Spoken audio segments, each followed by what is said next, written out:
I would like to give thanks to God Almighty for giving me this opportunity to share the Word of God and to share the brief sketch of Allahabad School of Education. So there shall be two parts.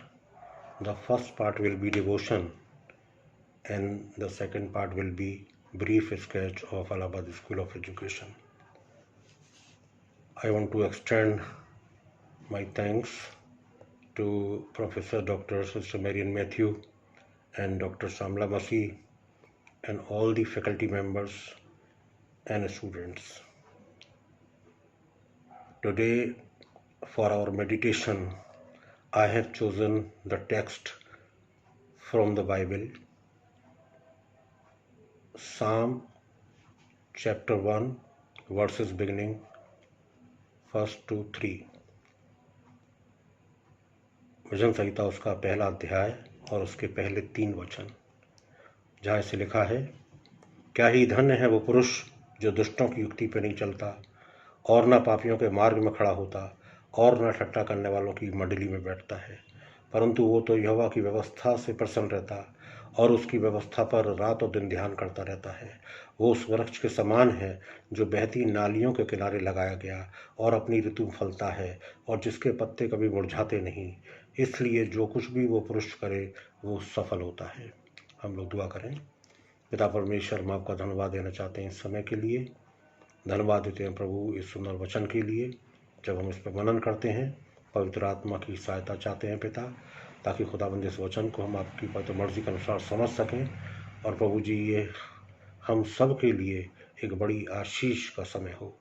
मान परमेश्वर, हम इस पूरे devotion को और हर एक जन प्रभु जो इसमें शामिल है, हम प्रभु जी खुदाबंद आपकी आशीषों को हर एक के जीवन में मांगते और ये विनती प्रभु यीशु के नाम मांग लेते हैं, आमीन। जैसा कि अभी हमने वचन में से सुना, विशेष करके मैं आपका ध्यान इसके दूसरे और तीसरे वचन की ओर ले जाना चाहता हूँ, जहाँ पे लिखा है कि परंतु वो तो यहोवा की व्यवस्था से प्रसन्न रहता और उसकी व्यवस्था पर रात और दिन ध्यान करता रहता है। तीसरे पद के अंत में लिखा है कि इसलिए जो कुछ भी वो पुरुष करे सफल होता है। आज के समय में अगर हम अपने आप से ये सवाल करें कि हम में से कौन ऐसा व्यक्ति है जो सफल नहीं होना चाहता है, कौन ऐसा व्यक्ति है जो आगे बढ़ना नहीं चाहता। यदि हम कोई बिजनेस शुरू करते हैं तो हम चाहते हैं कि वो हमारा बिजनेस बहुत सफल हो। यदि हमारे बच्चे पढ़ते लिखते हैं तो हम चाहते हैं कि हमारे बच्चे हमेशा सफल हों। हर माँ बाप की इच्छा ये होती है कि उनके बच्चे हमेशा सफल बच्चे बने। परमेश्वर ने अपने वचन में इस सफलता का रहस्य बताया है। प्रभु का वचन कहता है कि अगर हम सफल बनना चाहते हैं तो प्रभु ने कहा कि वो व्यक्ति जो दिनों रात प्रभु की व्यवस्था पर ध्यान लगाए रहता है,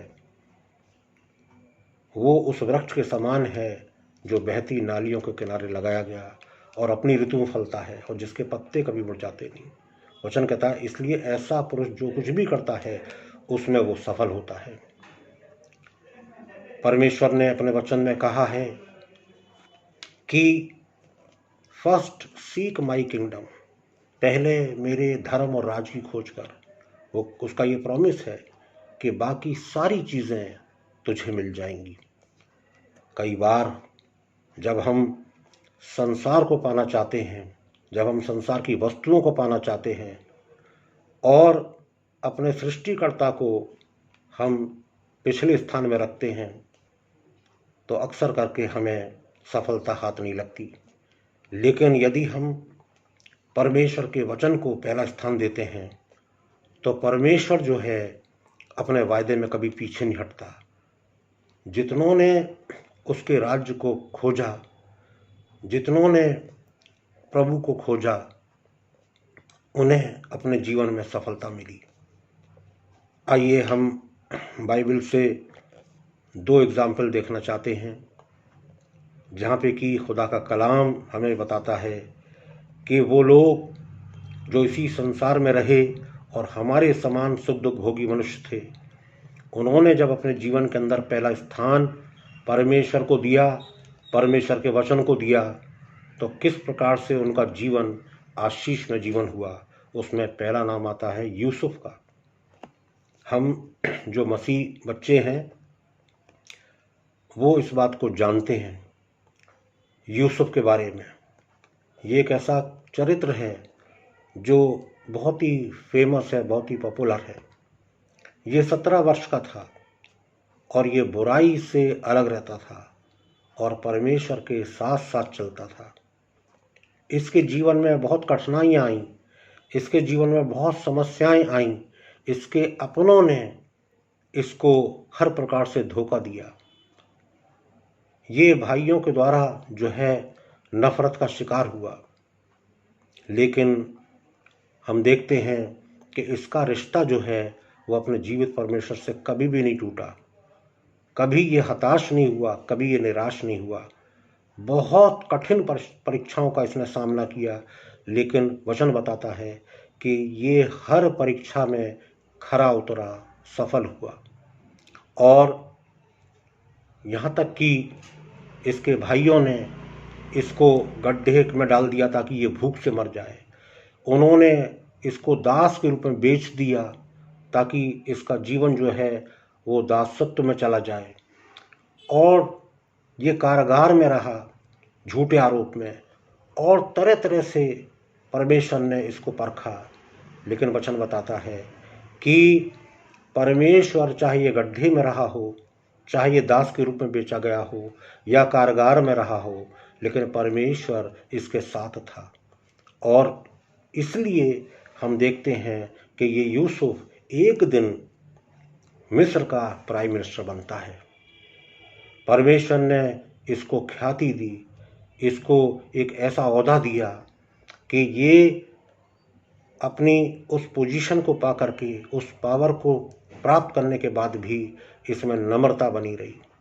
और इसलिए जिन्होंने इसका बुरा करा था, जब वो भाई इसके पास आते हैं ये पहचान जाता है, लेकिन उसके बाद जब ये अपने आप को प्रकट करता है, ये कहता है कि तुम ये सोच के मत डरना कि तुमने मेरे साथ ऐसा बुरा करा था। वो कहता है ये तुमने नहीं, परंतु परमेश्वर ने ऐसा होने दिया था ताकि मैं उस स्थान पे पहुंच करके और तुम्हारी सहायता करूं। इसी प्रकार से दूसरा चरित्र डैनियल का है। ये भी जवान था और परमेश्वर के वचन में लिखा हुआ है कि 3 बार ये परमेश्वर से प्रार्थना करता था। इसका संबंध परमेश्वर से बहुत ही घनिष्ठ था और इसके जीवन में भी बड़ी परीक्षाएं आती हैं, बड़ी समस्याएं आती हैं, यहाँ तक कि इसको शेरों की मांद में डाल दिया गया। लेकिन वचन बताता है कि इसको उन शेरों ने कोई हानि नहीं पहुंचाई, परंतु प्रभु की सुरक्षा वहाँ पे भी इसके साथ बनी रही। और तब बादशाह ने इसको बाहर निकाला और जिन लोगों ने इसके खिलाफ बोला था, वचन कहता है कि उन सब को उस मांद में अंदर फेंका गया। और वो शेर इतने भूखे थे कि वो तलहटी तक नीचे नहीं पहुंच पाए, बीच में ही उनका हड्डी मांस उन्होंने चबा लिया। लेकिन प्रभु के दास का बाल बांका नहीं हुआ, वो सुरक्षित था। और वो बादशाह जिसका 120 प्रांतों पर राज्य था, उसने 40-40 प्रांतों पर अधिकारी नियुक्त किए और उनमें से एक डैनियल था। डैनियल को प्रमुख स्थान दिया, इसलिए कारण केवल एक था कि ये दिनों रात प्रभु की व्यवस्था पे ध्यान लगाता था। ये एक ऐसा वृक्ष के समान था जो अपने समय में फला और बहुत अच्छे फल इसमें लगे। सो आज इस संदेश के द्वारा आपसे केवल मैं इतना कहना चाहता हूँ कि परमेश्वर का वचन इब्रानियों 13:8 में लिखा है, जैसे वो कल था वैसे आज है और युगान युग वैसा रहेगा। उसका वचन बेबदल है, उसकी प्रतिज्ञाएं बेबदल हैं। यदि उसने डैनियल के साथ प्रतिज्ञा पूरी करी, यदि उसने यूसुफ के साथ प्रतिज्ञा को पूरा करा, यदि हम भी प्रभु के वचन पे ध्यान लगाएंगे, दिनों रात हम इस पे ध्यान लगाएंगे, तो परमेश्वर भी हमारे जीवन में पूरी सारी प्रतिज्ञाओं को पूरा करेगा और हमें एक सफल व्यक्ति बनाएगा। परमेश्वर करे कि हम इस वचन पर ध्यान दें और पहला स्थान अपने जीवन में, यदि हमारे जीवन में किसी और चीज़ का पहला स्थान है, चाहे हमारा परिवार हो सकता है, हमारी पोजीशन हो सकती है, हमारी कोई और चाहत हो सकती है, उसको हम आज त्याग दें और पहला स्थान परमेश्वर को दें, ताकि परमेश्वर जो अपने वायदों में सच्चा है वो हमें सारे वो वायदे जो उसने इनके साथ पूरे किए हम लोग के जीवन में भी पूरा करेगा। परमेश्वर के नाम की स्तुति हो। हम लोग दुआ करेंगे। प्यारे पिता परमेश्वर, हम आपका धन्यवाद देना चाहते हैं। प्रभु जी, आपने खुदावंद इस समय मदद करी कि प्रभु जी हमने डैनियल और यूसुफ के चरित्र को देखा कि किस प्रकार से उन्होंने पहला स्थान अपने जीवन में आपको दिया, और प्रभु जी आपने उनको प्रभु जी बहुतायत से सफलता दी। आज भी पिता परमेश्वर खुदावंद हम दुआ करते हैं विशेष करके इलाहाबाद स्कूल ऑफ एजुकेशन के लिए। प्रभु जी खुदावंद ये स्थान आपकी मर्जी के अनुसार इस्टेब्लिश हुआ है। प्रभु पिता परमेश्वर, हम प्रभु जी सारे स्टूडेंट्स, फैकल्टी मेंबर्स पर यीशु के नाम से बड़ी आशीष मांगते हैं। हम दुआ करते हैं प्रभु जी श्वार्ट्स के लिए, प्रभु जी यहाँ की प्रभु जी सारी अथॉरिटीज़ के लिए, तमाम प्रभु जी उन फैकल्टी मेंबर्स के लिए, स्टूडेंट्स के लिए, परिवारों के लिए यीशु के नाम से एक एक जन को ब्लेस करते हैं।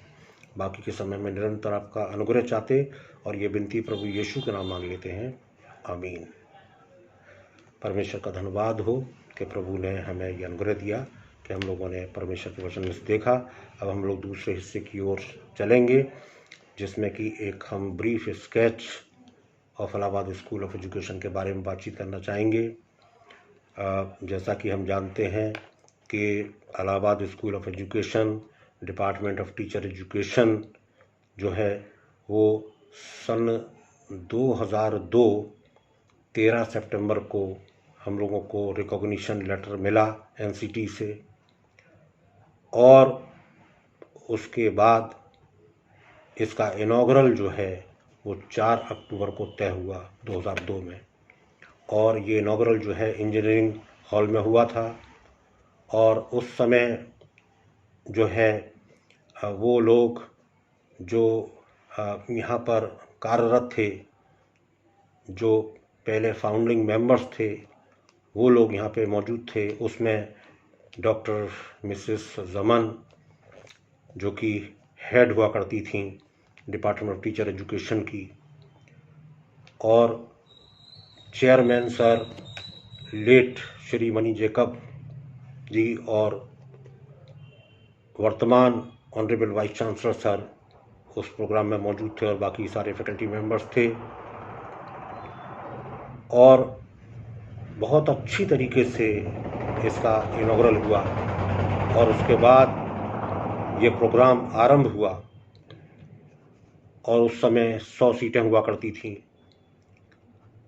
और जितने लोग यहाँ पर जो उस समय कार्यरत थे यहाँ बैठे हैं अगर, तो वो इस बात को जानते हैं कि ये प्रोग्राम इतना डिमांड वाला प्रोग्राम था कि जैसे ही सीटें निकला करती थीं, प्रोस्पेक्टस निकलता था, तुरंत ही काउंसलिंग के समय में पहले नंबर पर बीएड जो है वो भर जाया करता था।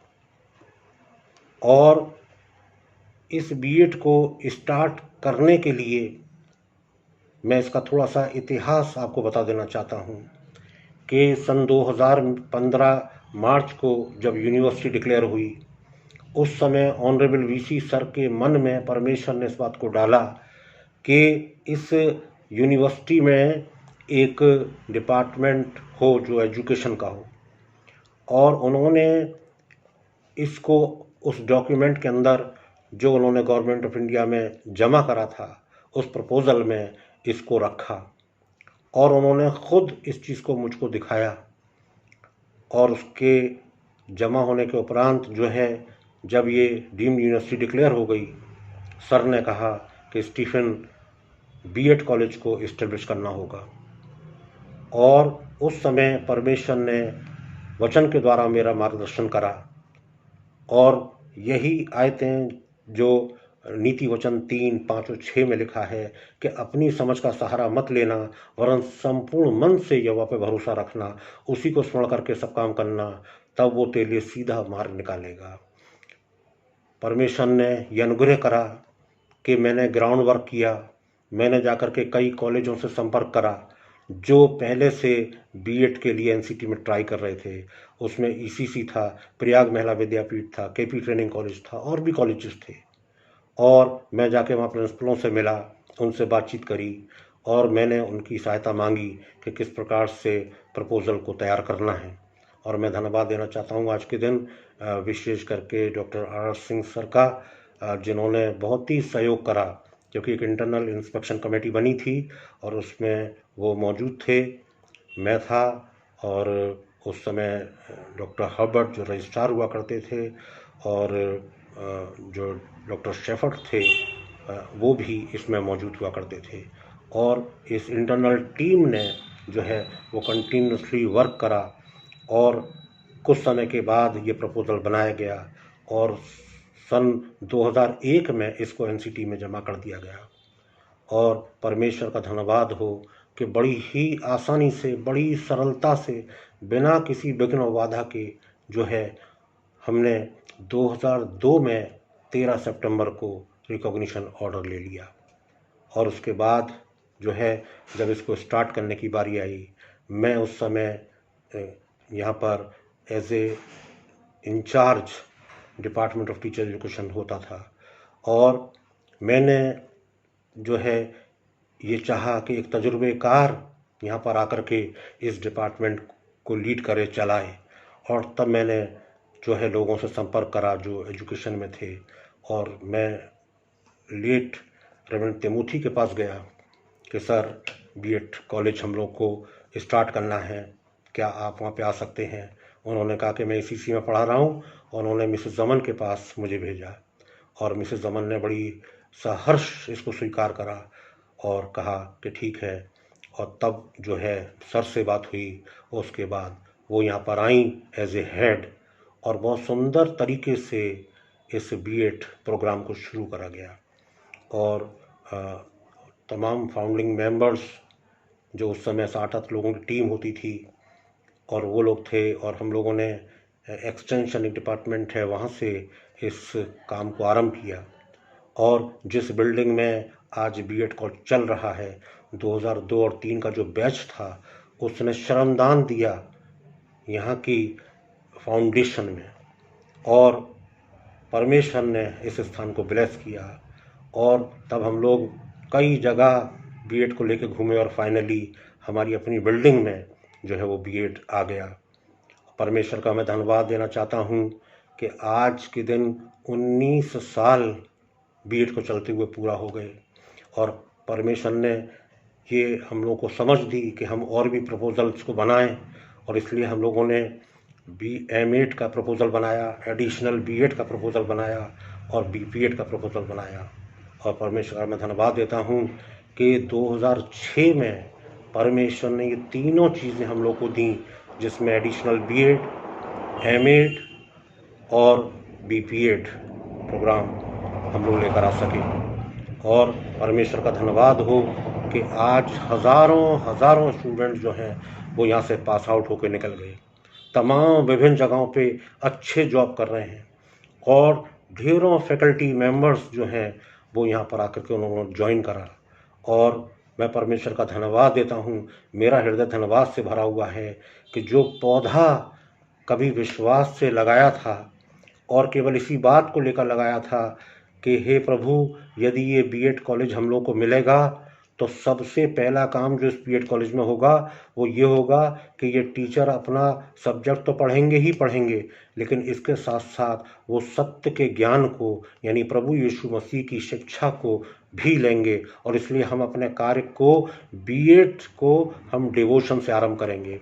और मैं परमेश्वर का धन्यवाद देता हूँ कि डे 1 से इस कॉलेज को डिवोशन के साथ आरंभ करा गया और तब से लेके लगातार डिवोशन जो है वो इसका एक इंटीग्रल पार्ट बना रहा, लगातार चलता रहा।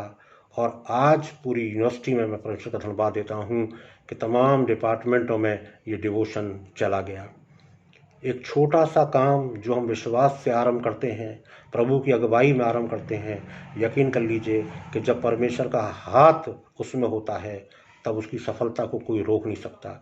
बीच में अड़चनें आती हैं, समस्याएं आती हैं, प्रॉब्लम्स आती हैं, लेकिन हमेशा याद रखें कि जो समस्याएं हैं, जो प्रॉब्लम्स हैं, हम इस बात को बता सकते हैं कि समस्याओं से हम कह सकते हैं कि हमारा परमेश्वर तुमसे महान है, तुमसे बड़ा है, और वो समस्याएं हमारे लिए कुछ भी नहीं है, क्योंकि परमेश्वर वचन कहता है यदि वो हमारी ओर है तो हमारा विरोधी कोई हो ही नहीं सकता। और इसलिए मैं परमेश्वर का धन्यवाद देता हूँ कि परमेश्वर ने इस कॉलेज को बढ़ाया। आज ये फुल फ्लैश्ड कॉलेज है और इसमें यूजी से लेकर के पूरा डॉक्टरल प्रोग्राम तक सारे प्रोग्राम मौजूद हैं, और इसलिए अभी और भी आगे परमेश्वर इसको बढ़ाएगा।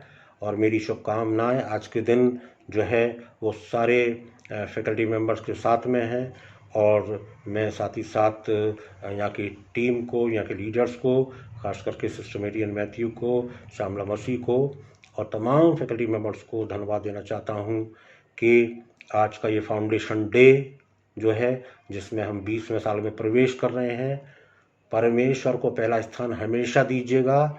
डिवोशन के बिना कभी प्रोग्राम आरंभ ना हो, चाहे ये ऑनलाइन ही हो, लेकिन डिवोशन एक इंटीग्रल पार्ट हो, क्योंकि बिना आत्मा के शरीर जीवित नहीं रहता। और इसलिए अगर हम चाहते हैं कि ये कॉलेज सफल हो, आगे बढ़े, तो परमेश्वर को पहला स्थान हमें अपने जीवन में देना होगा।